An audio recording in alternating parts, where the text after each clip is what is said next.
Welcome to the Real Estate Espresso Podcast, your morning shot of what's new in the world of real estate investing. I'm your host, Victor Menashe.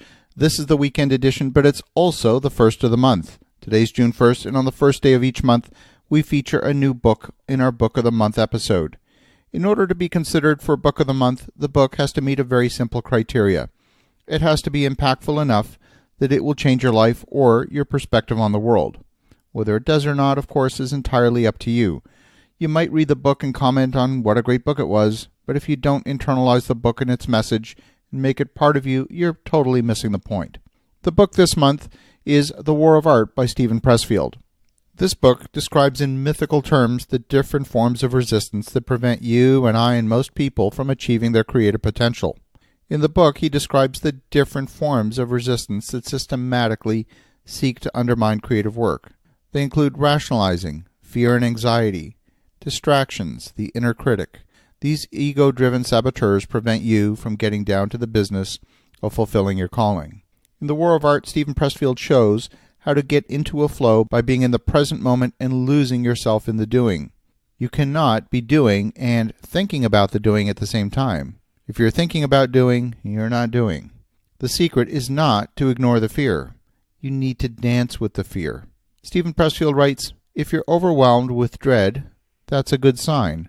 The real artist is always terrified. The fake artist is wildly self-confident. Remember, resistance always comes second. The dream comes first. The more resistance you're feeling, the bigger the dream in your heart." The resistance shows up any time you seek to elevate yourself from a lower state to a higher state. The resistance is described like a force of nature whose aim is to maintain the status quo. The most common areas where resistance shows up include: Number 1, the launching of any entrepreneurial venture.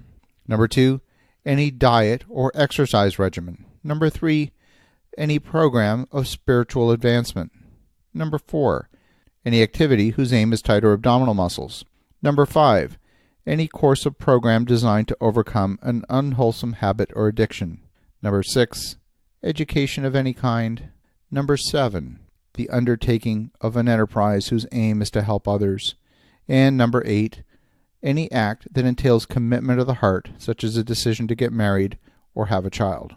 It turns out talent isn't enough. Whether you believe you have a gift or you haven't found it, resistance is still at work. Now here's a fun fact that is not really talked about in the book. Steven Pressfield's literary agent is Sterling Ward, who's currently 98 years old. Sterling did his first book deal back in 1948 and is still working for his clients. In fact, in this year, 2019, Sterling Ward just got Steven Pressfield a publishing deal at 98 years of age. That's just remarkable. Now, Steven wrote The War of Art in many ways as his own life story, describing the struggles as a writer. In the process, he discovered that the struggle was universal, and that's why the book was the first book that really put him on the map. Another thing he writes in the book is, resistance is a negative force that attempts to prevent us from taking the first step to achieving our dreams. Resistance doesn't just show up at the beginning, it can show up daily. The battle with resistance is an ongoing one. Even the most successful, talented, acclaimed authors, business leaders, they all face resistance. There are some days when I'm producing this podcast where it takes me far longer than part of my mind says it should to come up with the concept for the show. Overcoming resistance is more important than talent. As you develop, resistance changes form. At first, it might be saying to you, who are you to take on this ambitious project? You've got no experience. There's dozens of people more experienced than you, and on and on and on. And once you've achieved a certain level of success, the resistance changes. It might be saying to you, now that you're successful, you've got so much more to live up to. It's a different and more subtle form of resistance. Resistance is like the villain in the movie. If there was no villain, there would be no movie. Resistance gives meaning to everything. It turns out a single sheet of paper is enough to outline even the most complex project. The single sheet of paper enables you to cut through the resistance and concentrate the mind.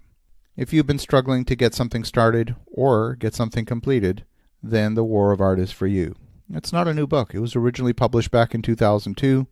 It's one of the most quoted books in recent years, and Steven's been interviewed by Oprah, Marie Forleo, Joe Rogan, and countless others. As you're thinking about that, go get a copy of The War of Art, and more importantly, read it. Have an awesome rest of your day. Go make some great things happen. We'll talk to you again tomorrow.